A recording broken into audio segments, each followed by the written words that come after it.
दर्पणदृश्यमाननगरी तुल्यन्निजान्तर्गतं पश्यन्नात्मनि मायया बहिरिवोद्भूतं यथा निद्रया यः साक्षात् कुरुते प्रबोधसमये स्वात्मानमेवाद्वयं तस्मै श्रीगुरुमूर्तये नमः इदं श्रीदक्षिणामूर्तये बीजस्यान्तरिवाङ्कुरो जगदिदं प्राङ्निर्विकल्पं पुनः मायाकल्पितदेशकालकलना वैचित्रचित्रीकृतं मायावीव विजृम्भयत्यपि महायोगीव यस्वेच्छया तस्मै श्रीगुरुमूर्तये नमः इदं श्रीदक्षिणामूर्तये तस्मै श्रीगुरुमूर्तये नमः इदं श्रीदक्षिणामूर्तये ॐ सहना भवतु सहनौ भुनक्तु सह वीर्यङ्करवावहै तेजस्विनावधीतमस्तु मा विद्विषावहै ॐ शान्तिः सदाशिवसमारम्भां शङ्कराचार्यमध्यमाम् अस्मदाचार्यपर्यन्तां वन्दे गुरुपरम्पराम् ॐ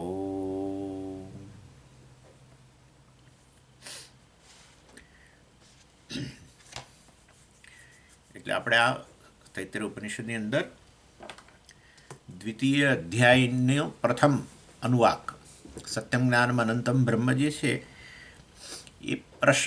એ પોર્શન જે છે એ જોઈ રહ્યા છે. અને એમાં કહ્યું સત્યમ જ્ઞાનમ અનંતમ બ્રહ્મ, બ્રહ્મ જે છે કે આત્મા એ સત્યમ જ્ઞાનમ અનંતમ સત્ય છે, અર્થાત અસ્તિત્વ સ્વરૂપ છે. એટલે બધી જ વસ્તુઓનું અસ્તિત્વ તમે છો, એટલે અર્થાત બધી વસ્તુઓ તમે છો. ઘડાનું અસ્તિત્વ માટી છે, માટે ઘડો માટી છે. સરળ છે ને? એટલે વાસ્તવમાં પ્રત્યેક વસ્તુ આકાશ, વાયુ, અગ્નિ, જળ, પૃથ્વી અને બધી બનેલી પંચમહાભૂતોની વસ્તુ એ બધી પદાર્થોનું અસ્તિત્વ બ્રહ્મ છે, અને એ બ્રહ્મ તમે છો. એટલે તમે સર્વકાય છો. તમે બ્રહ્મ છો અર્થાત તમે સર્વકાય છો. બ્રહ્મનો અર્થ છે સર્વકાય, દેશકાળ સહિત. દેશ છે, આકાશ છે, કાળ છે, એ છે પણ તમે છો એમ. જ્ઞાનમ, બધી જ વસ્તુ પ્રકાશિત થઈ રહી છે. આ થઈ રહી છે ને, તે પ્રકાશિત થાય છે કારણ કે બ્રહ્મ પ્રકાશે છે. ચૈતન્ય વગર કશું પ્રકાશે નહીં. માટે બધી જ વસ્તુઓનું અસ્તિત્વ, બધી વસ્તુઓનું પ્રકાશવું, એ બધું તમે જ છો. અર્થાત બધી વસ્તુઓનો સાર જ તમે છો. બ્રહ્મ છે આઈધર, અને અનંતમ નેચરલી. બધી જ વસ્તુઓનું અસ્તિત્વ તમે હોવ, આકાશથી માંડીને બધું, તો પછી બ્રહ્મ કેવું હોય? એ અસ્તિત્વ સ્વરૂપ બ્રહ્મ કેવું હોય? અનંત જ હોય. માટે સત્યમ જ્ઞાનમ અનંતમ બ્રહ્મ, આવું બ્રહ્મ યો વેદ, જે જાણે છે. યો વેદ ક્યાં જાણે છે? નિહિતમ ગુહાયામ, આ બુદ્ધિરૂપી ગુફાની અંદર નિહિતમ છુપાયેલું પડ્યું છે. કેમ એવું? કારણ કે ગુફામાં આ વસ્તુ છુપાયેલી જ જણાય. ખબર ન પડે ને એટલે આપણે એને છુપાયેલું કહીએ, દેખાય નહીં ને. એટલે આ બુદ્ધિરૂપી ગુફામાં અજ્ઞાનને કારણે વાસ્તવમાં, કારણ કે બુદ્ધિ સૂક્ષ્મ શરીર જે છે એ તો પેલા કારણ શરીરમાંથી આવેલી છે ને, એટલે અજ્ઞાન તો હાજર જ છે. કારણના ગુણો કાર્યમાં જણાય. એટલે વાસ્તવમાં આ બુદ્ધિરૂપી એટલે જ ગુફા કહ્યું ત્યાં. નિહિતમ ગુહા, ગુહા એટલે ગુફા. નિહિતમ ગુહાયામ, એ બ્રહ્મ વાસ્તવમાં બુદ્ધિરૂપી ગુફામાં જ રહેલું છે, અભિવ્યક્ત થયું છે. સરળ. પ્રત્યેક બુદ્ધિવૃત્તિમાં અભિવ્યક્ત થયેલું છે. બુદ્ધિવૃત્તિ રૂપે જ અભિવ્યક્ત થયેલું છે ઇનફેક્ટ. પણ આ બુદ્ધિવૃત્તિ રૂપે અભિવ્યક્ત થયેલું હોય, પરંતુ સાથે સાથે બુદ્ધિનો ગુણ એવો છે કે જેને કારણે આપણે એ બુદ્ધિ આપણને ચેતન જણાય છે, એટલે ચૈતન્ય ત્યાં અભિવ્યક્ત થયું છે એવું કહીએ. બધે સૂર્યનો પ્રકાશ હોય, તમે જે પણ વસ્તુ જોઈ શકશો દિવસે, એ સૂર્યપ્રકાશને કારણે જ જોઈ શકો. તમે નોંધ ના લો એ જુદી વસ્તુ છે, પણ ખરેખર બે વસ્તુઓ જુઓ છો તમે. એક છે પદાર્થ અને બીજો પ્રકાશ. પદાર્થની નોંધ લો છો, પણ જેને કારણે પદાર્થની નોંધ લો છો એની નોંધ તમે નથી લેતા, એમ કહેવાનું છે. જેને કારણે પદાર્થની નોંધ લો છો એ વસ્તુની તમે નોંધ નથી લેતા. પ્રકાશ ન હોય તો ક્યાં પદાર્થની નોંધ લઈ શકવાના હતા? એટલે બે વસ્તુ જુઓ છો પણ તમારી નજરમાં નથી આવતી. આવું જ અહીંયા થયું છે. બુદ્ધિવૃત્તિની નોંધ લઈએ છીએ, પણ બુદ્ધિવૃત્તિ જેને કારણે જેમાંથી આવી છે, સર્વનું કારણ બ્રહ્મ છે, અને બુદ્ધિવૃત્તિ પોતે જ બ્રહ્મથી અભિન્ન છે. માટે પણ બુદ્ધિવૃત્તિ એવી વસ્તુ છે કે જેની અંદર બ્રહ્મ અભિવ્યક્ત થયું છે. ચૈતન્ય ચેતન રૂપે જ અભિવ્યક્ત થયું છે. સૂર્ય રૂપે અભિવ્યક્ત ક્યાં થાય? બધે ન થાય. સૂર્ય પ્રકાશ રૂપે બધે જણાય. સૂર્ય રૂપે તો અમુક જ જગ્યાએ જણાય. હા, પ્રકાશક રૂપે તો અમુક જગ્યાએ જ જણાય. પ્રકાશ રૂપે બધે જ છે, એના કારણે તો બધું જોઈએ છે. પણ સૂર્યને સૂર્યના રૂપમાં, પ્રકાશકના રૂપમાં જોવો હોય તો પછી તો દર્પણ જોઈએ, ચળકતી સપાટી જોઈએ. આપણી કારે ચાલે આમ તો નવી કાર નહીં, અહીં અમેરિકામાં તો લગભગ બધી કાર એવી ચળકતી દેખાય આમ. એટલે કોઈ પણ કારની સપાટી જે છે એ સૂર્યને સૂર્યના રૂપમાં પણ દેખાડે. સૂર્યનો પ્રકાશ તો ત્યાં પણ છે, પણ સાથે સાથે સૂર્યને પણ અભિવ્યક્ત કરે. સૂર્યના પ્રકાશને અભિવ્યક્ત કરે પદાર્થો, એને પરાવર્તિત થાય ને ત્યાંથી કિરણો. ભણ્યા છીએ ને આપણે ભૌતિક શાસ્ત્રમાં. પણ સૂર્યને પણ અભિવ્યક્ત કરે. આવી બુદ્ધિવૃત્તિ આવી દર્પણ જેવી છે. અને માટે બુદ્ધિવૃત્તિ ચેતન જણાય છે. બુદ્ધિવૃત્તિ પ્રકાશિત થઈ છે માટે ચૈતન્ય હાજર ખરું, એ તો બરાબર. પણ ચૈતન્યને ચૈતન્ય રૂપે, ચેતન રૂપે, કોન્શિયસનેસ રૂપે અભિવ્યક્ત કરે બુદ્ધિવૃત્તિ. એટલે એક વિશેષ પ્રકારનો પદાર્થમાંથી બની, વિશેષ પ્રકારના મહાભૂતોમાં, એટલે સાત્વિક પંચમહાભૂતોનો સાત્વિક અંશમાંથી બની છે ને માટે. એનીવે, એટલે યોવેદ નિહિતમ ગુમા, એટલે ત્યાં જ રહેલું છે, બુદ્ધિવૃત્તિમાં જ રહેલો છે બ્રહ્મ. બ્રહ્મ રૂપે અભિવ્યક્ત થયો છે. અહમ રૂપે પાછો બોલીએ ખબર નથી પડતી. અહમ રૂપે કેટલા આપણે વિચાર કરો, હું માનું ત્યાં સુધી એક જીવનની અંદર અહમ એક અબજ વાર તો લગભગ બોલતા જઈશું. દિવસમાં જ હજારો વાર. એમાં જેનો અહમ મોટો એ તો વળી વારે વારે અહમ કર્યા કરે. જેનો અહમ મોટો એ વારે વારે અહમ કરે. નમ્ર લોકો હોય પણ એ લોકોએ કહેવું તો પડે કે હું હવે જમવા બેઠો, હું હવે ચાલવા જાઉં છું, હું હવે આમ કરું. પણ એ બોલે તો ખરો બિચારો, એ અહમ જ ક્યાં બેસું કે તે આવે છે ક્યાંથી? અહમ આવે છે ક્યાંથી? એ બુદ્ધિમાંથી આવે છે. એ બુદ્ધિમાં બેસીને અહમ બોલે છે, પણ અંધારાને કારણે નથી જણાતું. અંધકારને કારણે, અજ્ઞાનને કારણે. બસ એટલે ત્યાં જાણો આ સત્યમ જ્ઞાનમ અનંતમ બ્રહ્મ, આ સમગ્ર જગતનું સાર તત્વ, જેને કારણે બધું ભાસે છે, જેને કારણે તમને આનંદ જણાય છે, જેને કારણે તમને બધાનું અસ્તિત્વ જણાય છે, એ બ્રહ્મ અહમ રૂપે બુદ્ધિમાં જ બેઠો છે. સારું, ચાલો બુદ્ધિમાં બેઠો છે તો બુદ્ધિમાં જ બેઠો છે માટે બુદ્ધિમાં જ જાણો. ત્યાં ટોર્ચ કરો અંધકારમાં તો ખૂણામાં બેઠો નજર પડશે. બરાબર ને? એવું છે, ત્યાં ખૂણામાં બેઠેલો નજર પડશે. આવું વિચારતા ને કે સ્વામીજી કહે છે એટલે આપણે બુદ્ધિને ગુફાના રૂપમાં આમ કલ્પે, અને પછી એની અંદર એક કઈ ટોર્ચ લઈને જાય અને આમ શોધે. એવું આ તો આ કહેવાનું છે. યોવેદ નિહિતમ ગુહાયામ પરમે વ્યોમ, પરમ વ્યોમ, એના મતલબ બુદ્ધિરૂપી ગુફામાં રહેલા અવકાશમાં જાણે અભિવ્યક્ત થયો છે. એમ કે એ અહમના રૂપે જાણો. અહમ બ્રહ્માસ્મિ બોલો, અને અખંડાકાર વૃત્તિ કહેવાય. બ્રહ્મ અખંડ છે. અને એ બતાવ્યું, આપણે જોયું કઈ રીતે. અને અખંડાકાર વૃત્તિ એટલે શું? બસ તમે અખંડ નથી, એ હું મર્યાદિત છું, અખંડ નથી. એ ભ્રમ જે છે એનો ત્યાગ કરો. That's all. આટલું જ છે, કશું કરવાનું નથી. કારણ કે હવે છે, બેઠેલો જ છે.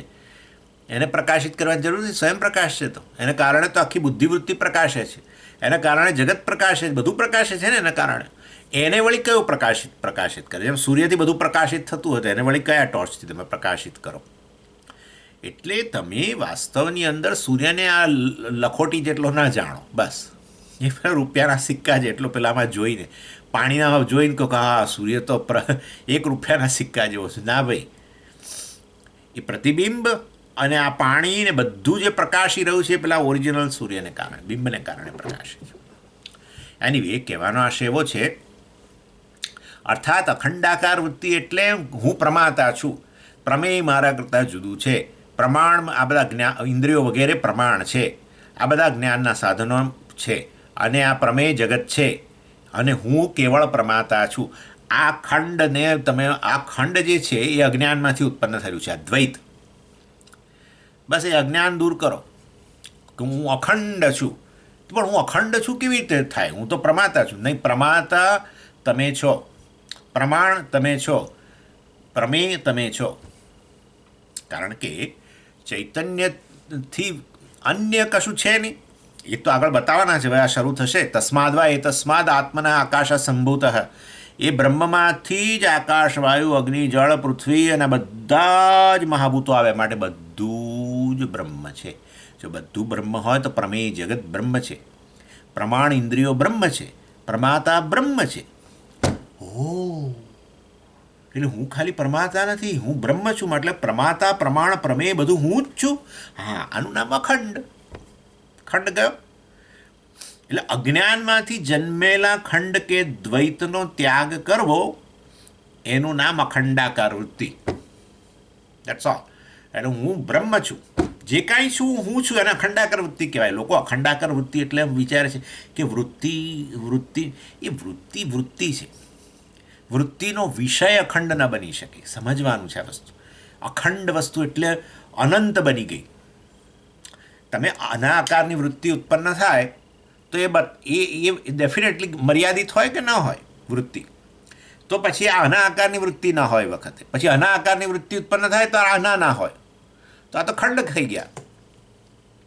એટલે અજ્ઞાનમાંથી જન્મેલો આવો તમારો ભ્રમ કે પ્રમાતા, પ્રમાણ, પ્રમેય બધા જુદા જુદા છે, જગત મારાથી જુદું છે, જગતની જ્ઞાન પ્રાપ્તિ, જગતનું જ્ઞાન મેળવવા માટેના બધા સાધનો છે એ મને આપવામાં આવ્યા છે, પ્રમાણ વગેરે, અને હું પ્રમાતા છું. આ બધું આ જે ભ્રમ જે છે, આ બધું એટલે આ ભ્રમ જે છે એનો ત્યાગ કરવો, બસ.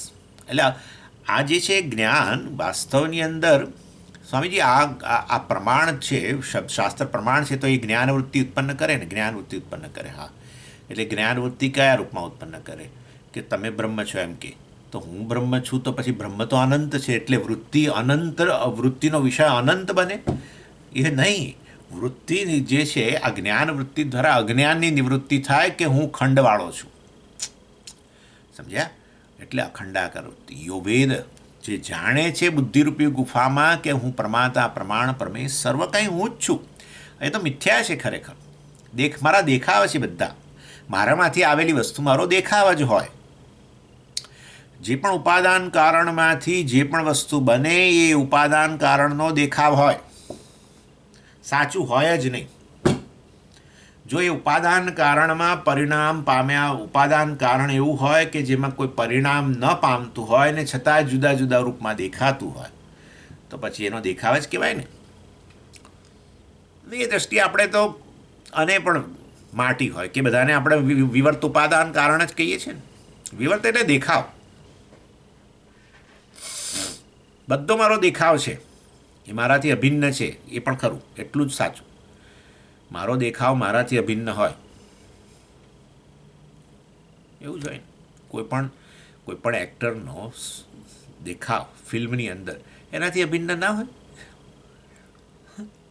ભિક્ષુક બેગર બનતો હોય તો એ જ બેગર બને છે, તો ભિખારી જે છે એક્ટરથી અભિન્ન જ હોય ને.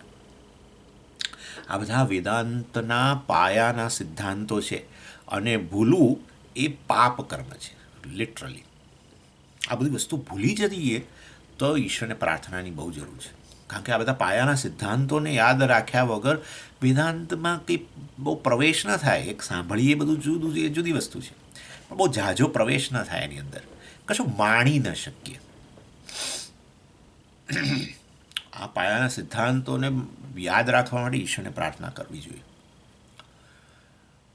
બહુ જ આ બધા સિદ્ધાંતો વગર વેદાંતનો પાયો જ ઊભો નથી શકે એવું છે. વિવર્તોપાદાન કરણાથી બધી વસ્તુઓ જે કાંઈ છે બ્રહ્મ છે. That's it. કારણ કે બધું એમાંથી જ આવ્યું છે અને પાછું આવ્યું છે તો બરાબર છે, બધું એમાંથી આવ્યું છે પણ માટે બ્રહ્મનું પરિણામ થઈ ગયું છે એવું એ નથી. પાછું બ્રહ્મમાંથી બધું આવ્યું છતાંય બ્રહ્મ બ્રહ્મ જ રહ્યું છે, તો પછી આ તો ખાલી બધું દેખાવ જ થઈ ગયો એમ કહેવાનો આશય છે. સમજી ગયા ને? એટલે આ એક વસ્તુ યાદ રાખવી. 6:30 વાગે એટલે તમારા 6:30 નહીં, સોરી, તમારા સાંજના 5 વાગે બેસો ને ક્લાસમાં, તારી એક વાક્યને મૂકી દેવું, જે કાંઈ છે એ બ્રહ્મ છે. આ વસ્તુને તમે કદી ન ભૂલશો. જે કાંઈ છે એ બ્રહ્મ છે. અનુભવ બ્રહ્મ છે, અનુભવનો વિષય બ્રહ્મ છે, અનુભવ કરનારો બ્રહ્મ છે, અનુભવ થઈ રહ્યો છે અત્યારે બ્રહ્મ છે. અત્યારે પેલો સ્વામી બ્રહ્મ છે, સ્વામીનો અનુભવ અત્યારે મને થઈ રહ્યો છે એ બ્રહ્મ છે. એમના આકારની મારા મનમાં વૃત્તિ ઉત્પન્ન થઈ છે એ બ્રહ્મ છે. એ વૃત્તિનો જાણનારો હું બ્રહ્મ છું. આ શબ્દો સાંભળનારો હું બ્રહ્મ છું. જે શબ્દો સંભળાય છે એ બ્રહ્મ છે. જેના તરફથી શબ્દો આવે છે એ બ્રહ્મ છે. પૂર્ણમદ પૂર્ણમિદમ પૂર્ણાત પૂર્ણમુદચ્યતે. ઇદમ પૂર્ણમ અદઃ પૂર્ણમ. આ પૂર્ણ છે, તે પૂર્ણ છે. પૂર્ણમાંથી પૂર્ણ કાઢો પૂર્ણ જ રહે છે. કારણ કે ખરેખર પૂર્ણમાંથી પૂર્ણ કાઢો તો શૂન્ય થાય એવું જ નથી. કારણ કે બધું પૂર્ણ જ છે, એનાથી અન્ય કશું છે જ નહીં. બ્રહ્મ પૂર્ણ એટલે બ્રહ્મ. એટલે આ એક વસ્તુ આપણા મનમાં બેસાડી જ દેવાની. જે કાંઈ છે એ બ્રહ્મ છે. એ વાત આજે હું કરવાનો છું. કામનાના વિષયો બધા બ્રહ્મ છે. એનીવે, એટલે એ કહ્યું આવું બ્રહ્મ, ભાષ્યકાર કહે છે સ એવમ બ્રહ્મ વિજાનન કિમિતિ આહ. આવા બ્રહ્મને જાણનાર જે છે એને શું મળે? અશ્નુતે ભૂંગતે સર્વાન નિરવશિષ્ટાન કામ્યાન ભોગાન. એટલે વાસ્તવની અંદર સર્વાન નિરવશિષ્ટાન કામ્યાન ભોગાન. એટલે વાસ્તવની અંદર કહેવામાં આવ્યું અહીંયા સર્વ કામનાના વિષયો જે છે એ બધું વાસ્તવમાં બ્રહ્મ છે.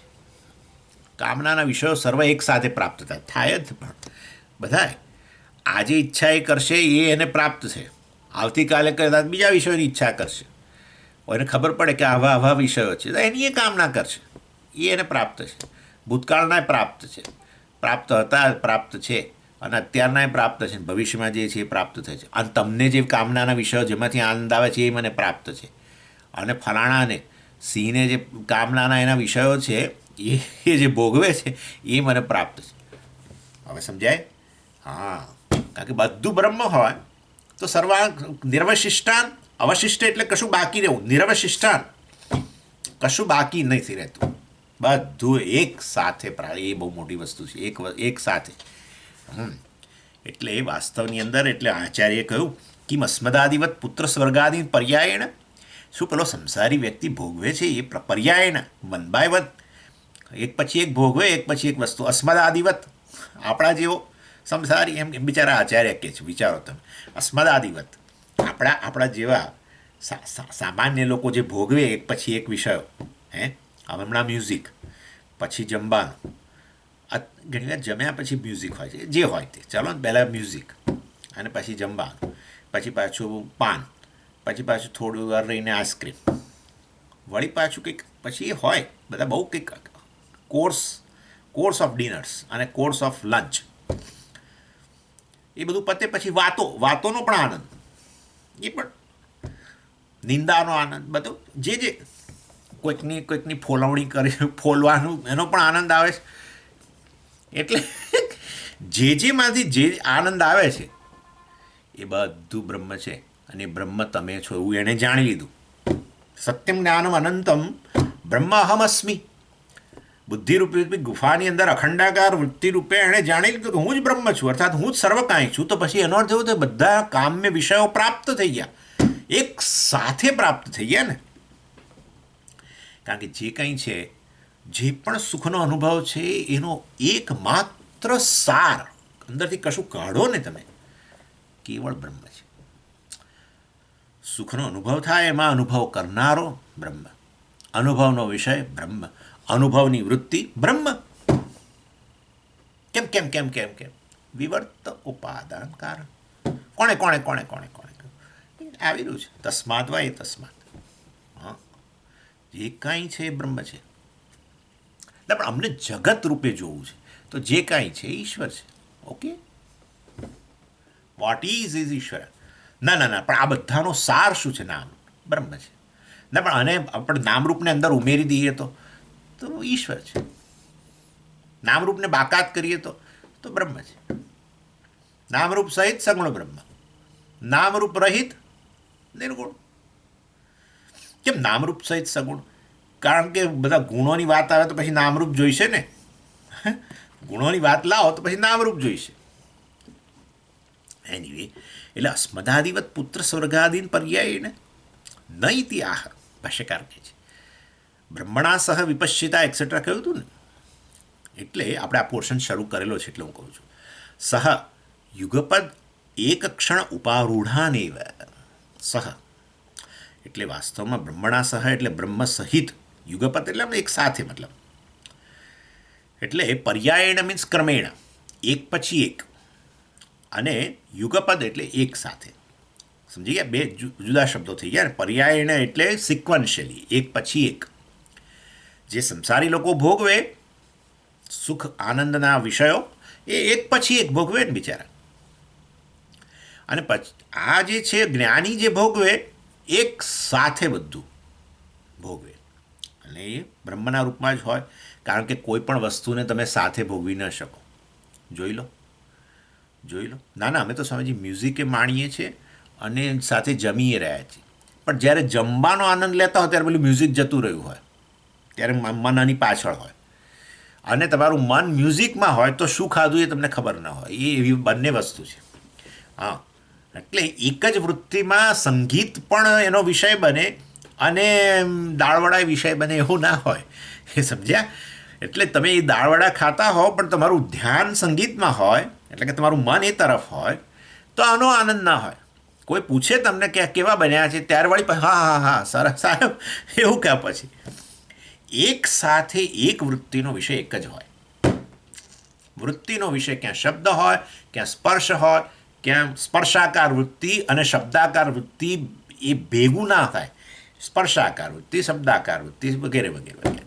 જ્યારે કોઈકને તમે ધ્યાનથી સાંભળતા હોય ત્યારે તમને ખબર ના હોય કે તમે ક્યાં બેઠેલા છો, કઈ વસ્તુને તમારો જે જે સીટનો ભાગ છે શેને સ્પર્શી રહ્યો છે તમને ખબર ના હોય. કોઈ તમને કહે કે તમે ફલાણા પર બેઠા છો, તમે જુઓ જરા, ઓહ, તો એ વખતે પેલાનામાંથી તમારું ધ્યાન જતું રહે, નાના પર ધ્યાન આવે. સમજી ગયા? એટલે કહેવાનો આશય સંસારી વ્યક્તિ જે ભોગવે એ તો એક પછી એક ભોગવે. જ્યારે આ તો એક સાથે ભોગવવું હોય તો આ બધું છેવટે એક છે એ ખબર હોવી જોઈએ. આટલી વાત છે. બધું એક સાથે ભોગવવું હોય તો બધું એક છે એવી ખબર હોવી જોઈએ. કેટલી સરળ વસ્તુ છે ને. બ્રહ્મણા સહ, બ્રહ્મરૂપે બધું ભોગવે છે. અથવા હું બ્રહ્મ છું એ રૂપે જાણીશ.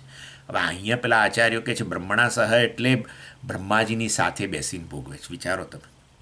એ કહે છે કે તમે સામાન્ય વિષયો ભોગવો એ સંસારીઓ એ બરાબર, પણ એના એ જ વિષયો અથવા એના કરતાં થોડાક ચડિયાતા વિષયો, અને પાછું વ્હાઇટ હાઉસની અંદર બેસીને એ લોકો બોલાવે છે પ્રેસિડન્ટ અમુક દેશમાંથી એકવાર કંઈક વર્ષમાં એવું કરે જ ખરા કે અમુક સિલેક્ટેડ લોકોને બ્રેકફાસ્ટ કે એવું કંઈક માટે બોલાવતા હોય છે. ઓનર કહેવાય ને. તો ઓબામા સાથે બેસીને કે બાઇડન સાથે કે જે પણ હોય એની સાથે, ટ્રમ્પ સાથે બેસીને ભોગવવાનું કેવી મજા હોય વિચારો તમે. એટલે તમે ખાતા હો સામાન્ય ઢોકળા કદાચ, પણ એ જ વસ્તુ કોઈની સાથે સ્વામી આ ખાવાની શું વાત કરું, આ ભોગની વાત આવી છે ને એટલે એ જુદી વસ્તુ છે.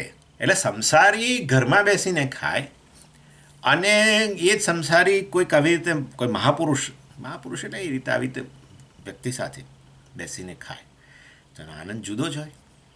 એમ એ કહેવા માંગે છે. કોણ? કેટલાક બીજા, આપણે નહીં. અદ્વૈતીઓ આવું બોલે જ નહીં.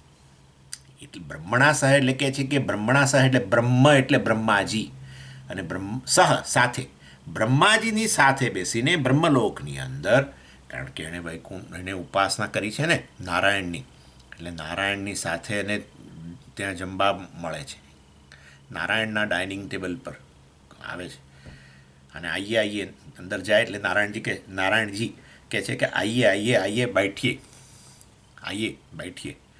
અને પછી એને બધા કેવા કેવા લોકો તમે વિચારો, ને કેવું પીરસતા હશે ને કેવું સુગંધીદાર બધી વસ્તુઓ હશે ને આહા હા હા હા. ઓહ, આ તો અમારી જ દાળ ઢોકળી બરાબર છે, પરંતુ જમવાનો આનંદ તો ત્યાં એમની સાથે બેસીને અને એમ્બિયન્સ એ પ્રકારના વાતાવરણમાં મળે.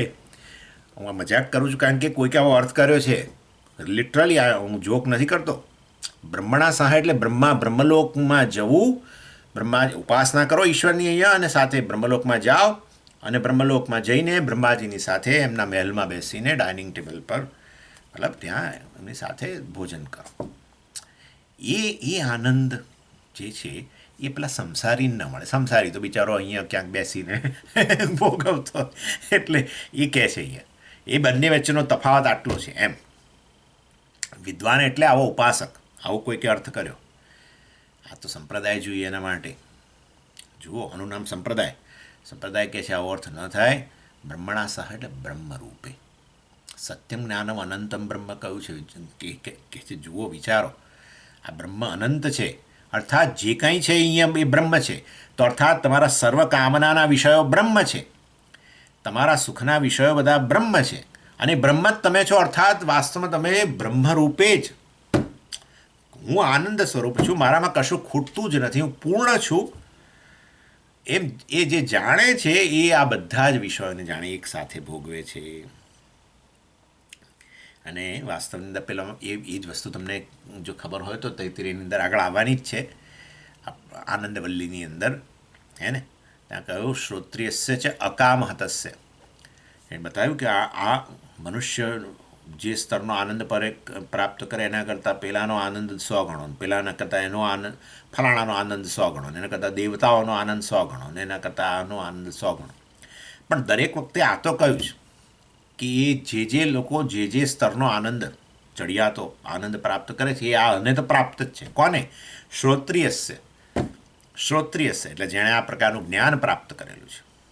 આ બ્રહ્મજ્ઞાની જે છે અકામ હતસ્ય, જે કામના વગેરેથી મુક્ત થઈ ગયેલો છે નેચરલી, એને એ આનંદ પ્રાપ્ત જ છે. એના માટે કોઈ કામનાનો વિષય નથી રહેતો. કારણ કે જે પણ લોકો જે પણ આનંદ પ્રાપ્ત કરે છે એ હજુ આચાર્ય કહેવાના છે આગળ, એ ખરેખર આનંદ બ્રહ્મનો જ આનંદ છે. કોઈ પણ વ્યક્તિ ઇવન વૃત્તિમાં પણ સુખાકાર વૃત્તિ આનંદ પ્રાપ્ત કરે છે, સુખ વૃત્તિના વિષયોમાંથી, એ બ્રહ્મનો જ આનંદ છે. કારણ કે બ્રહ્મ જ આનંદનો સોર્સ છે, બીજું કોઈ છે જ નહીં. સમજી ગયા? એનીવે, એટલે વાસ્તવની અંદર અહીંયા એ વસ્તુ કહે છે બ્રહ્મભૂતેના, એટલે અને આચાર્ય અહીંયા કહે છે એક ક્ષણ ઉપારૂઢાન એવા આનંદાન અશ્નુતે. એ સર્વ આનંદ જે છે એક ક્ષણ ઉપારૂઢાન, એક જ ક્ષણની અંદર એ કયા ઉપલબ્ધ થયા? એક જ વૃત્તિ એની અંદર બધા જ આ કામનાના વિષયો આવી ગયા. કઈ એની વૃત્તિ તમે સમજો જ છો, કે હું બ્રહ્મ છું, બસ. અને જે પૂર્ણ છું, મતલબ બ્રહ્મ છું અર્થાત પૂર્ણ છું. રખે માનતા બ્રહ્મ એટલે કોઈ પાછું હું હવે વિશેષ વસ્તુ છું. બ્રહ્મ છું અર્થાત પૂર્ણ છું, ચૈતન્ય છું અને પૂર્ણ છું, અપરિમિત ચૈતન્ય છું, કેવળ ચૈતન્ય છું, બસ. અને આચાર્ય ઉદાહરણ આપે છે સવિતૃ પ્રકાશવત. જેવી રીતે તમે જ્યારે સૂર્યને જુઓ તો સૂર્યની સાથે સાથે એના પ્રકાશનો પણ એ જ ક્ષણે અનુભવ કરો.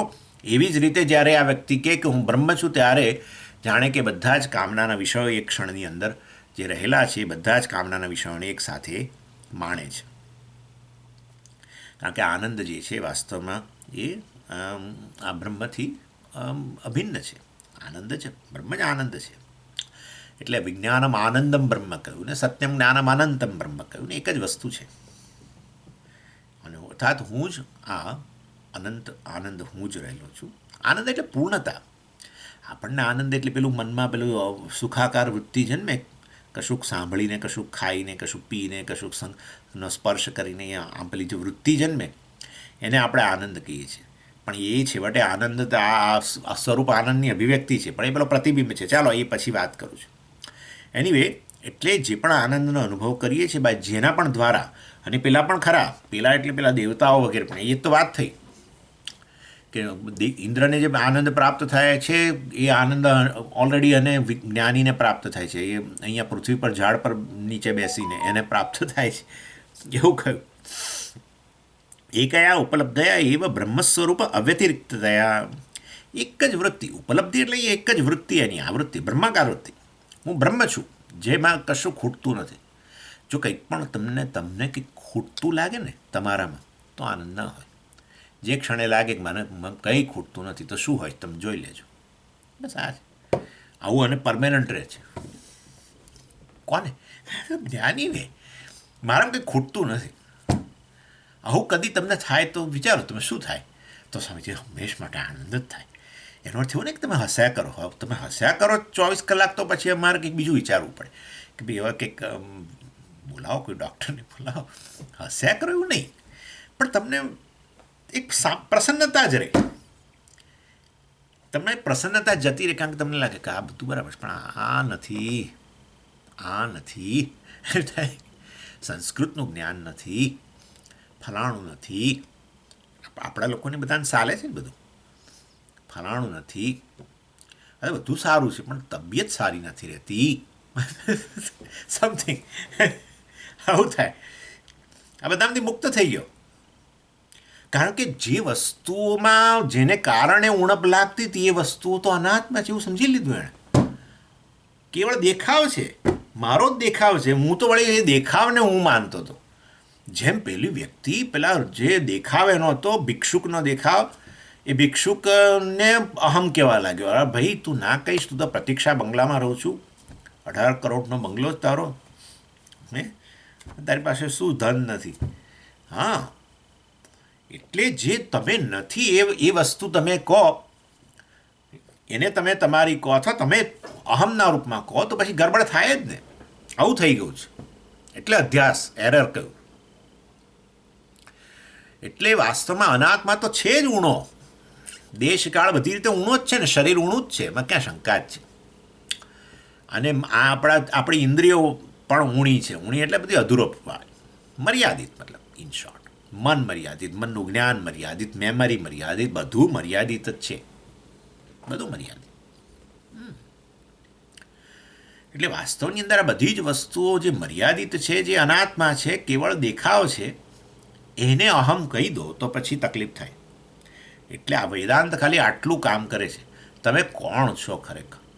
બસ તમે ખરેખર કોણ છો તમે સાંભળો. એમ તમે મને, શાસ્ત્ર કહે છે તમે મને સાંભળો કે તમે ખરેખર કોણ છો. તમે મારી પાસે આવો છો ત્યારે તમારો અભિપ્રાય જુદો છે તમારા માટેનો, પણ તમે મારી પાસે આવો ત્યારે અભિપ્રાય બદલી નાખો હવે, એમ કહે છે. એટલે એકયા ઉપલબ્ધયા એવ બ્રહ્મ સ્વરૂપ અવ્યતિરિક્તયા. અવ્યતિરિક્ત એટલે નોન સેપરેટ, અભિન્નતયા. વ્યતિરિક્ત એટલે ભિન્ન.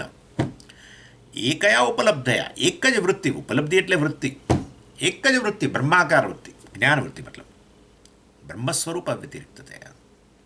હું બ્રહ્મ છું, પૂર્ણ છું, ને આ બધા જ કામનાના વિષયો મારાથી અભિન્ન છે. મારી કામનાના વિષયો, મારા આનંદના વિષયો મારાથી અભિન્ન છે. હું જ એ બધા વિષયોના રૂપમાં રહેલો છું. કેવી વિચાર કરો તમે. આ તો રોમાંચ થાય એવી વસ્તુ છે. જે કાંઈ છે આનંદના વિષયો મારા માટે. ચાલો, આમ તો બધાના માટે, બધાના માટે. દેવતાઓને જે વિષયોથી આનંદ મળે છે એ પણ હું છું. દેવતાઓનું શરીર પણ હું છું. દેવતાઓની ઇન્દ્રિયો હું છું. એ ઇન્દ્રિયો દ્વારા જે ઉપભોગ કરે એ પણ હું છું. બધું હું જ છું. હા, આવી વસ્તુ છે. આવું કહ્યું પેલા વામદેવજી ગર્ભમાં હતા. એટલે આપણે ઐતરેય ઉપનિષદમાં જોયું હતું. વામદેવજી ગર્ભમાં હતા ત્યારે જ આવું ગર્ભમાં જ બોલવા માંડ્યા કે હું જ સૂર્ય છું, ને હું જ પહેલાં આ હતો, ને પછી હું જ આ છું, ને પછી હું આ, બધું બોલવા માંડ્યા. એનીવે, એટલે સ્વરૂપ જ્ઞાન. અને એટલે આ અહીંયા ઉપલબ્ધિ એટલે આપણું આ સ્વરૂપ જ્ઞાન, એમ કે હું બ્રહ્મ છું એ પ્રકારે. અને આ વસ્તુ આચાર્ય કહે છે, વાસ્તવમાં યાદ કરાવે છે. એકયા ઉપલબ્ધયા સવિત્ર પ્રકાશવત નિત્યયા બ્રહ્મસ્વરૂપ અવ્યતિરિક્તતયા યામ અવોચામાં જ્ઞાનમિતિ.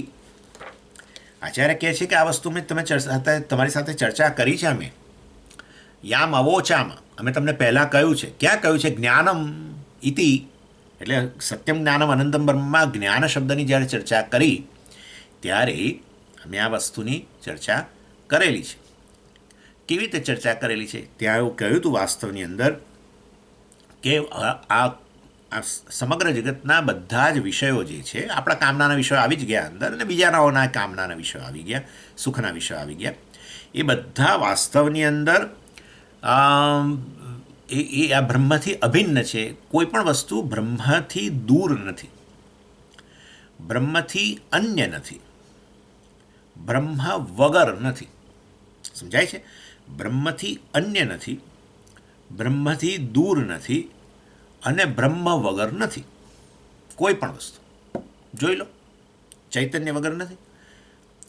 કોઈ પણ વસ્તુ છે કેવી રીતે ખબર પડી? પહેલાં તમે ચેતન છો એ તો નક્કી થવું પડશે ને. ચેતન વગર કેવી રીતે નક્કી થશે વસ્તુ છે કે નહીં? એટલે ચૈતન્ય વગર કોઈ વસ્તુ નથી. ચૈતન્યનું અસ્તિત્વ સિદ્ધ થાય તો પછી બધી વસ્તુનું અસ્તિત્વ સિદ્ધ થાય.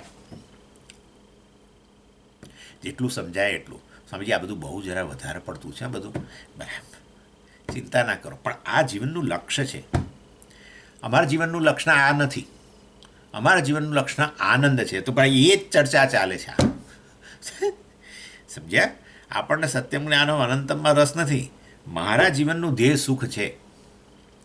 સુખને શોધું છું, મતલબ બ્રહ્મને શોધું છું. એ ચર્ચા ચાલે છે. એટલે આપણો ભ્રમ છે કે વાસ્તવમાં ફલાણામાં સુખ છે, એમાં સુખ છે, એમાં સુખ છે. એવું કશું છે જ નહીં. એ તો આપણે ઘણીવાર જોઈ પણ લઈ ગયા ને. આપણે નૈષ્કર્મ સિદ્ધિની ચર્ચામાં આપણે ઘણીવાર બધું જોઈ ગયા છીએ. ચાલો, એનીવે, એટલે કહેવાનો આશય એવો છે કે કોઈ પણ વસ્તુ વિપ્રકૃષ્ટ, બ્રહ્મથી વિપ્રકૃષ્ટ અર્થાત દૂર નથી, બ્રહ્મથી અન્ય નથી, બ્રહ્મ વગર નથી. અને માટે એ દૃષ્ટિએ બધી જ વસ્તુઓ બ્રહ્મ જ છે. કામનાના વિષયો પણ બ્રહ્મ છે, સુખના વિષયો બધું બ્રહ્મ છે. ને એ બ્રહ્મ હું છું એવું જ્યારે કહું તેનો અર્થ કે બધા જ કામનાના વિષયો મને પ્રાપ્ત થઈ ગયા એક સાથે. એટલે એમણે આચાર્ય કહ્યું બ્રહ્મણા સહ, એટલે બ્રહ્મ રૂપે પ્રાપ્ત થઈ ગયા, નહીં કે બ્રહ્માજી સાથે બેસીને વગેરે. એ અહીંયા એમણે સમજાવ્યું. તદુચ્યતે બ્રહ્મણા સહ ઇતિ બ્રહ્મભૂત વિદ્વાન બ્રહ્મ સ્વરૂપેણ એવ સર્વાન કામાન સહ અશ્નુતે.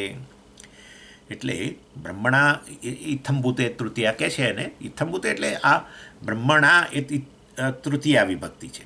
એટલે બ્રહ્મણા એટલે બ્રહ્મરૂપે, એમ બ્રહ્મ સ્વરૂપે, અથવા હું બ્રહ્મ છું એ રૂપમાં બ્રહ્મભૂતસ્સન આચાર્ય એટલે કહ્યું. અને એ વાસ્તવની અંદર બધા જ કામનાના વિષયોને એક સાથે અનુભવવાના માટે એ હેતુ બન્યું બ્રહ્મરૂપે. એના માટે એક એક કામનાનો વિષય ભોગવવું, સમજી, એક સાથે બધા ભોગવે છે. એટલે એમાં એક એકના અંદર એક જ ક્ષણની અંદર એકને ભોગવે છે અને પાછો એ જ ક્ષણમાં બીજાની, એવું બધું નહીં. આ બધું બ્રહ્મ છે એ રૂપમાં એને એ ભોગવે છે. નહીં તો એક જ અનુભવની અંદર બધા જ વિષયોનો તો સમાવેશ ન થઈ શકે ને. પણ એ એટલે બધું જ વાસ્તવમાં એક જ હોય તો જ વસ્તુ શક્ય બને. અને એ વસ્તુ અનંત શબ્દ બાદ દ્વારા કહી તો દીધી છે. સત્યમ જ્ઞાનમ અનંતમ કહ્યું ને. અનંતમ એટલે આવી જ કહ્યું બધું. અને એ જ વસ્તુ આગળ પાછા હવે સમજાવવાના છે. અનંતમ એટલે પાછું વધારે સમજાવશે કે બધાનું કારણ છે અને માટે અનંત છે. એ આકાશથી માંડીને બધી જ વસ્તુઓનું એ કારણ છે. તો પછી તો આકાશ કરતાં મોટું થઈ ગયું. એટલે અનંત મતલબ ઇન શોર્ટ કાળ, દેશ, કાળ ને બધું. એટલે આ વસ્તુ અહીંયા કહેવામાં આવી સર્વાન કામાન સહ અશ્નુતે. બધા જ કામનાના વિષયોને એક સાથે બ્રહ્મણા સહ, બ્રહ્મરૂપે, એ બધા જ કામનાના વિષયોને બ્રહ્મરૂપે જુએ છે. અને માટે બ્રહ્મરૂપે જુએ છે અર્થાત એ બ્રહ્મ હું છું. એટલે કે હું આ બધા કામનાના વિષયો, આનંદના વિષયો છેવટે મને પ્રાપ્ત જ છે. હું જ એ બધા રૂપે રહેલો છું. ન તથા યથા ઉપાધિકૃતેન સ્વરૂપેણ આત્મનઃ જલસૂર્યકાદિવત પ્રતિબિંબભૂતેન સાંસારિકેણ ધર્માદિનિમિત્ત અપેક્ષાન ચક્ષુરાદિકરણ અપેક્ષાંશ્ચ સર્વાન કામાન પર્યાયેણ અશ્નુતે લોક. ન તથા યથા લોક સર્વાન કામાન અશ્નુતે ન તથા આમે જે કહ્યું એવું આ જ આના જેવું નથી. એટલે હવે પેલા સંસારીનું ઉદાહરણ આપે છે એમ. એટલે તમે એમ માનો કે સંસારી આ રીતે આનંદ મેળવે છે એવી રીતે આ જ્ઞાની આનંદ મેળવતો હશો તો એવું નથી. એટલે એ સંસારીની વાત કરે છે. યથા ન તથા એટલે મતલબ કે અમે જે કહીએ છીએ એ અમે તને હવે જે કહી રહ્યા છીએ એના કદાચ જુદું છે એમ. કારણ કે આપણને થાય કે અનુભવ સુખનો અનુભવ કરે છે એક સાથે બધા જ વિષયોનો, તો એ આપણે જેમ પેલા સંસારી ભોગવતા હશે એ પ્રકારે એવું નથી એમ. ન તથા યથા ઉપાધિકૃતિ ને એટલે હવે એ સંસારીનું ઉદાહરણ આપે છે. લોક કહ્યું, લોક એટલે એક સામાન્ય માણસ એમ, અજ્ઞાની વ્યક્તિ. લોક સર્વાન કામાન અશ્નુતે આ કોઈક અજ્ઞાની વ્યક્તિ જે છે એ જેવી રીતે પોતાના કામના ઈચ્છાના વિષયો જે છે, સુખના વિષયો જે છે એને જે ભોગવે એ પ્રકારનું અમે નથી વાત કરતા એમ. એટલે એ મેં તમને હમણાં કહ્યું પ્રમાણે મ્યુઝિકનો તો પછી મ્યુઝિક, અરે ખાલી મ્યુઝિકમાં જ જુઓ ને, મ્યુઝિકમાં એ પાછો અમુક જે રાગને માણતા હોય એને માણે, પછી બીજો રાગ આવે ને, એક સામટા 50 રાગને તો વાગતા હોય તો ઘોઘાટ થઈ ગયો, મ્યુઝિક ના રહ્યું. એટલે એક પછી એક. મને તો પેલો ભૈરવી રાગ બહુ ગમે છે, મને પેલો માલકંસ બહુ ગમે છે, મને તો દરબારી કનાડા બહુ ગમે છે. બરાબર ભાઈ, એ સાંભળવો બહુ ગમે, પેલો સાંભળવો બહુ ગમે. આપણે પછી એક ગાનાર વ્યક્તિ તો એક પછી એક ગાય ને, અને તમે માણી શકો એક પછી એક એમ. એટલે આ રીતે કહેવાનો આશય છે. અને એવી રીતે પછી આ ખોરાક વગેરે આ તે બધું દરેક વસ્તુની અંદર આ પ્રકારે જ હોય છે. ભાષ્યકાર કહે છે ઉપાધિકૃતેના આત્મન સ્વરૂપેણ ભૂંગતે. જુઓ, જે સંસારી વ્યક્તિ છે એ વાસ્તવમાં આત્મા રૂપે ભોગવે છે એ પણ એટલે આત્મા જ આનંદનો સોર્સ છે. એટલે સંસારીએ જ્યારે મ્યુઝિકને ભોગવે કે પછી આ ખમણને ભોગવે, જેને પણ એ વાસ્તવમાં આત્મા રૂપે જ ભોગવે છે. આત્મા જ આનંદનો સોર્સ છે, માટે આત્મા જ અભિવ્યક્ત થયો છે. પરંતુ કેવી રીતે છે એ કહે છે કે આત્મા વાસ્તવની અંદર એટલે આત્મ સ્વરૂપેણ, આત્માના સ્વરૂપેણ એટલે એ આત્માના રૂપમાં જ એ લોકો પણ આ વિષયોને ભોગવી રહ્યા છે ભૂંગતે. પરંતુ ઉપાધિકૃતેને, બસ આ ભેદ પડી ગયો. ઉપાધિકૃતેને એટલે શું? એટલે કહે છે કે આ વાસ્તવમાં જે ઉપાધિ આપવામાં આવી છે શરીર મન બુદ્ધિના રૂપમાં, એ શરીર મન બુદ્ધિ માં જે અભિવ્યક્ત થયો છે આત્મા, એના રૂપમાં ભોગવે છે. પ્રતિબિંબ ભૂત એને કહ્યું, એટલે પ્રતિબિંબના રૂપમાં. એટલે આત્મા જે છે વાસ્તવમાં જે સ્વરૂપથી આનંદ છે એ વાસ્તવની અંદર આ અંતઃકરણમાં વૃત્તિની અંદર અભિવ્યક્ત થાય, જેને શાંત વૃત્તિ કહીએ છીએ. અને ત્યારે પેલી સુખાદી વૃત્તિ જે છે એ સુખાદી વૃત્તિના રૂપમાં એને ભોગવે છે. આ વાસ્તવમાં પ્રતિબિંબ પડતું હોય તો બિંબ તો હોય જ, બિંબ જ પ્રતિબિંબના રૂપે અભિવ્યક્ત થાય. એટલે આ ઉપાધિ છે એમાં પ્રતિબિંબિત થાય છે ને આત્મા અંતઃકરણ વગેરેની અંદર. એટલે આમ તો શરીર મન બુદ્ધિ આવી ગયું, પણ આપણે તો અહીંયા આ જ ગણવાનું અત્યારે તો. ઇન્દ્રિય આ બુદ્ધિ જ ગણવાનું. અંતઃકરણ મતલબ અંતઃકરણ જે છે એની અંદર જ આ સુખાદી વૃત્તિ અભિવ્યક્ત થાય, આત્મા જ પ્રતિબિંબિત થાય છે એમ. પણ એ તો તમે કહેતા હતા પહેલાં તો કે એ ચૈતન્ય ત્યાં અભિવ્યક્ત થાય છે, બરાબર છે. પરંતુ થાય છે શું? જુઓ, સંસારી વ્યક્તિ જે હોય ને એનું મન બહુ અજંપાગ્રસ્ત હોય પેલી ઈચ્છાઓને કારણે. અને એમાંની કોઈ ઈચ્છા પૂરી થાય, આપણે આ નૈષ્કર્મ્ય સિદ્ધિમાં બહુ ચર્ચા કરી, એ ઈચ્છા પૂરી થાય ને, ઈચ્છાનો વિષય આવ્યો સામે, એટલે ઈચ્છા એના વિષયની ઈચ્છા જતી રહી. એટલે મન જે છે એ અત્યારે શાંત બની જાય. અને એ શાંત બની જાય એટલે પેલું જાણે પેલું જળ શાંત થયું હોય ને એના જેવું. અને ત્યારે પેલું ચૈતન્ય તો આમે બુદ્ધિવૃત્તિમાં અભિવ્યક્ત થયેલું જ છે. એટલે ત્યારે એ શાંત વૃત્તિમાં આ આત્માનું પ્રતિબિંબ સ્પષ્ટ રૂપે જણાય. એને આપણે સુખાદી વૃત્તિ કહીએ છીએ. બસ આટલું જ છે. પણ મને ખબર નથી કે કારણ કે ગુહા છે ને, આ હમ ગુહામાં અભિવ્યક્ત થયો છે, બુદ્ધિરૂપી ગુહા છે. એને કારણે મને ખબર નથી કે હું આનંદ સ્વરૂપ છું. એટલે હું પછી પેલો જે ઈચ્છાનો વિષય હો જે આવ્યો એના પર અધ્યારોપ કરી દઉં કે હા જો આ વિષય મને આનંદ આપ્યો. આવી ગરબડ થાય છે. અને ઈચ્છાનો વિષય ખરેખર એ આનંદનો સોર્સ હોય તો તમારા સાથે રહેવાનો જ છે. હવે તો તમને સતત આનંદ આપવો જોઈએ, પણ એ નથી થતું, જતું રહે છે. પછી તો આનંદ જ નથી આવતો. શરૂમાં એકવાર તમે કોઈક સંગીત સાંભળો ને કોઈ ભજન દાખલા તરીકે આપણા લોકો ભજન સાંભળે, ભજન સમજીએ આ તો બહુ સુંદર ભજન છે, બહુ જ સુંદર ભજન છે, આ તો બહુ સુંદર ભજન છે, બરાબર છે. પછી એ ભજનને એકવાર સાંભળો, બીજી વાર સાંભળો, તમે જોજો આનંદની માત્રા વધવાને બદલે ઘટતી જાય છે. અને પછી તો એવો સમય આવે કે ભાઈ કોઈ કહે કે આ સાંભળ્યું, બહુ વાર સાંભળ્યું, બંધ કરો. એટલે ખરેખર આનંદનો સોર્સ છે જ નહીં, પરંતુ એ વિષય જે છે એ ભજન તમારા મનમાં જે હવે ઈચ્છાઓનો જે સમુદ્ર ઉછળ્યો છે એને શાંત કરવાની ક્ષમતા ગુમાવી બેઠો છે. શરૂમાં એ ઈચ્છાનો વિષય હતો ત્યારે જ્યારે મળી ગયો ત્યારે પેલી એક મન શાંત થઈ ગયું. શાંત થયું ત્યારે એ મન કે અંતઃકરણની અંદર જે ચૈતન્ય પ્રતિબિંબિત આમે થયેલો છે એ સ્પષ્ટ થઈ ગયું. એને સુખાદિવૃત્તિ કહેવાય છે. તો પછી સુખનો સોર્સ કોણ છે? હું જ છું. પરંતુ મને ખબર નથી કે હું સુખ સ્વરૂપ છું, એટલે પછી પેલા અધ્યારોપ કરું પેલા ઉપર, હો હણે મને આનંદ આપ્યો, આ ભજને મને આનંદ આપ્યો, ફલાણાએ આનંદ આપ્યો, આવું થાય છે. એટલે કહે છે કે સંસારી વ્યક્તિ જે છે એ પણ આત્માના રૂપમાં જ વાસ્તવની અંદર આ આનંદને માણે છે, સુખને માણે છે, પરંતુ કેવું છે? ઉપાધિકૃતેન પ્રતિબિંબ ભૂતેન. એટલે આવી એ પ્રતિબિંબના રૂપમાં છે, આત્માના સ્વરૂપનો પ્રતિબિંબના રૂપમાં. એટલે તમે પ્રતિબિંબના રૂપમાં આનંદ માણો છો આત્માને. આત્માના રૂપમાં નહીં, બિંબના રૂપમાં નહીં, આત્માના પ્રતિબિંબના રૂપમાં તમે આનંદ માણો છો. કોણ? સંસારીની વ્યક્તિ છે એની વાત કરે છે, કારણ કે અજ્ઞાની છે. એટલે પાછું ઉદાહરણ આપે છે એના માટે, જલ સૂર્યકાદિવત. જેવી રીતે સૂર્ય જે છે એ જળની અંદર અભિવ્યક્ત થયો એ, અને આચાર્ય કેવું સરસ કહ્યું, જુઓ, જલ સૂર્યાદિવત કહેવું જોઈએ ને, સૂર્ય કહેવું જોઈએ. સૂર્ય ક એટલે શું? એટલે કે છે કે ક પ્રત્યય અમે જાણી જોઈને લગાડ્યો છે. ક પ્રત્યય કુત્સિત અર્થે ક. કુત્સિત એટલે શું? ઉતરતું. હા, બાલહ અને બાલક એમ કહીએ ને આપણે, બાલહ બાળક. આપણે સંસ્કૃતમાં બે શબ્દો છે, બાલહ અને બાલક. કેમ બે? બાલહ અને બાલકમાં શું ભેદ? ના, પેલા બાલક એટલે ઘણું નાનું, શિશુ આપણે જેને કહીએ એવું, અને બાલક એટલે થોડું મોટું, આવું છે. એટલે ક પ્રત્યે કુત્સિત, નિંદાના અર્થમાં કુત્સિત. કુત્સિત એટલે ઉતરતું, નાનું, ઉતરતું, એ રીતે. એટલે ઉંમરમાં નાનું, બીજી રીતે પણ ઉતરતું હોય કશીક વસ્તુ, ગુણવત્તાની રીતે, તો પણ ક પ્રત્યે વપરાય.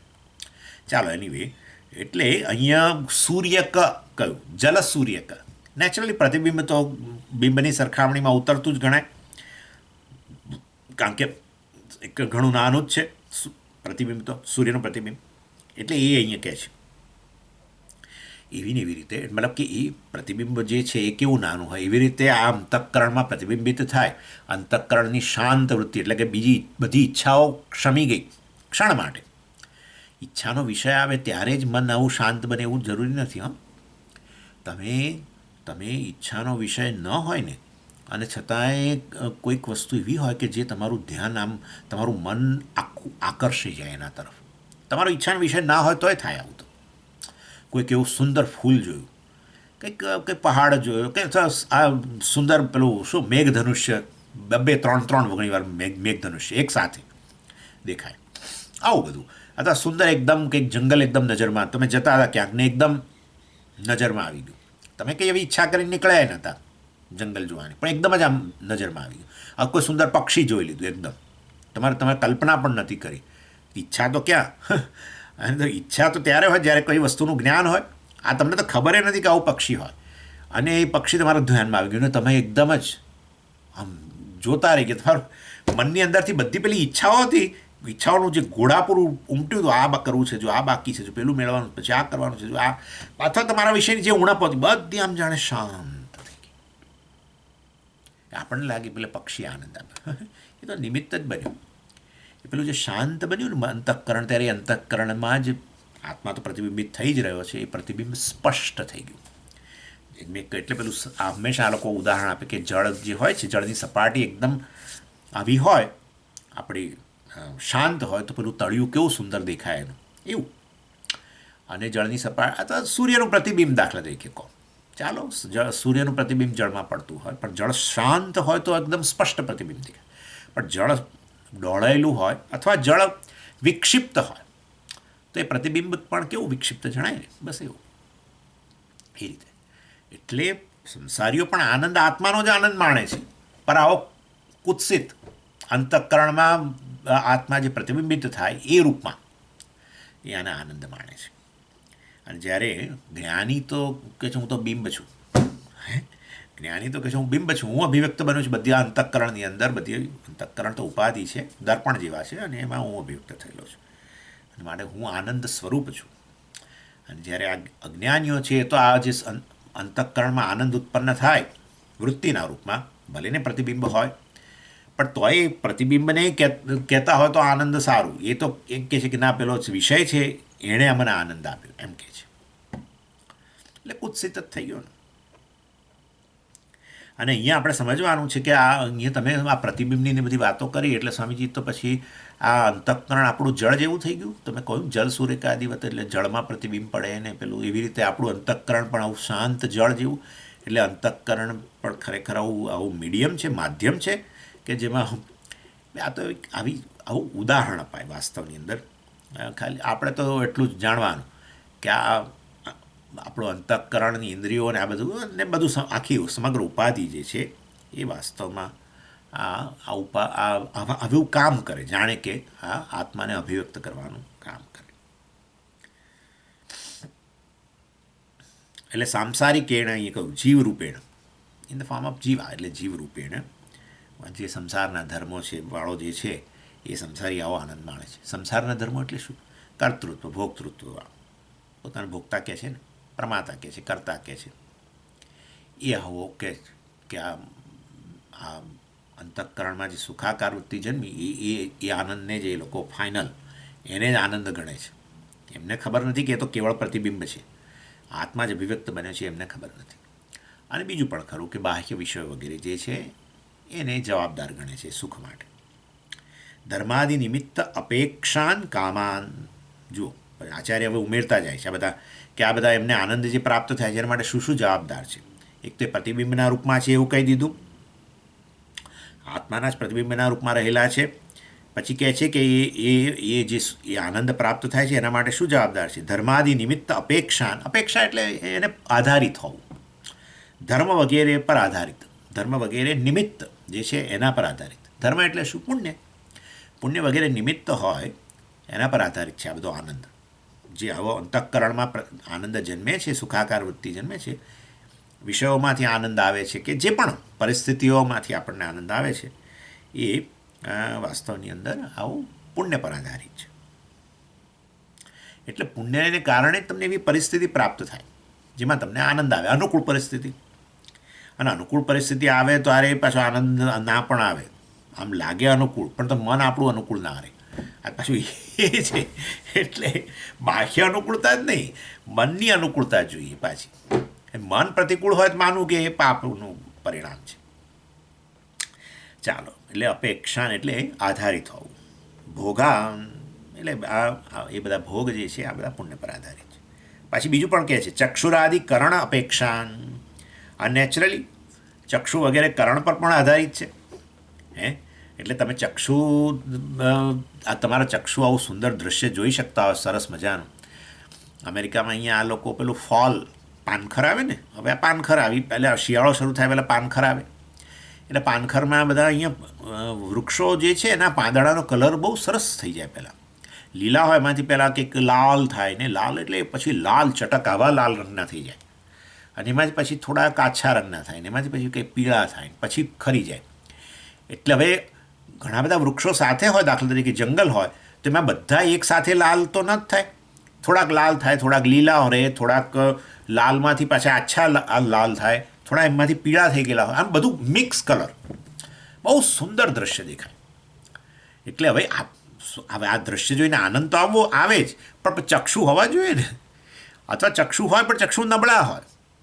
એટલે કહે છે કે આ બધા જે વિષયો વગેરેનો આનંદ જે છે એ તો પુણ્ય વગેરે પર તો આધારિત છે જ છે, પરંતુ સાથે સાથે આ બધા કરણો જે છે એના પર પણ આધારિત છે. ચક્ષુરાદિ, ચક્ષુ વગેરે એટલે ચક્ષુ કર્ણ વગેરે. કોઈ મજાનો સંગીતનો આનંદ માણતું હોય, આ કોઈ મ્યુઝિકલ કન્સર્ટમાં જઈને સરસ આનંદ, સંગીતના સમારોહમાં જઈને કે ભજન સંધ્યામાં જઈને આનંદ માણતું હોય પણ કાન તો હોવા જ જોઈએ ને ભાઈ. કાનમાં સંભળાતું જ ન હોય તો પછી એ પ્રકારનો આનંદ પ્રાપ્ત ન થાય. એટલે કે છે એના પર પણ આધારિત હોય છે. ચાલો એનીવે, અને આ રીતે સર્વાન કામાન અશ્નુતે ભાષ્યકારે વાસ્તવમાં કહ્યું કે આ સંસારિક સુખ જે છે, સંસારીઓનો આનંદ એક છેવટે આત્માનો જ આનંદ છે, પણ પ્રતિબિંબના રૂપમાં આનંદ છે.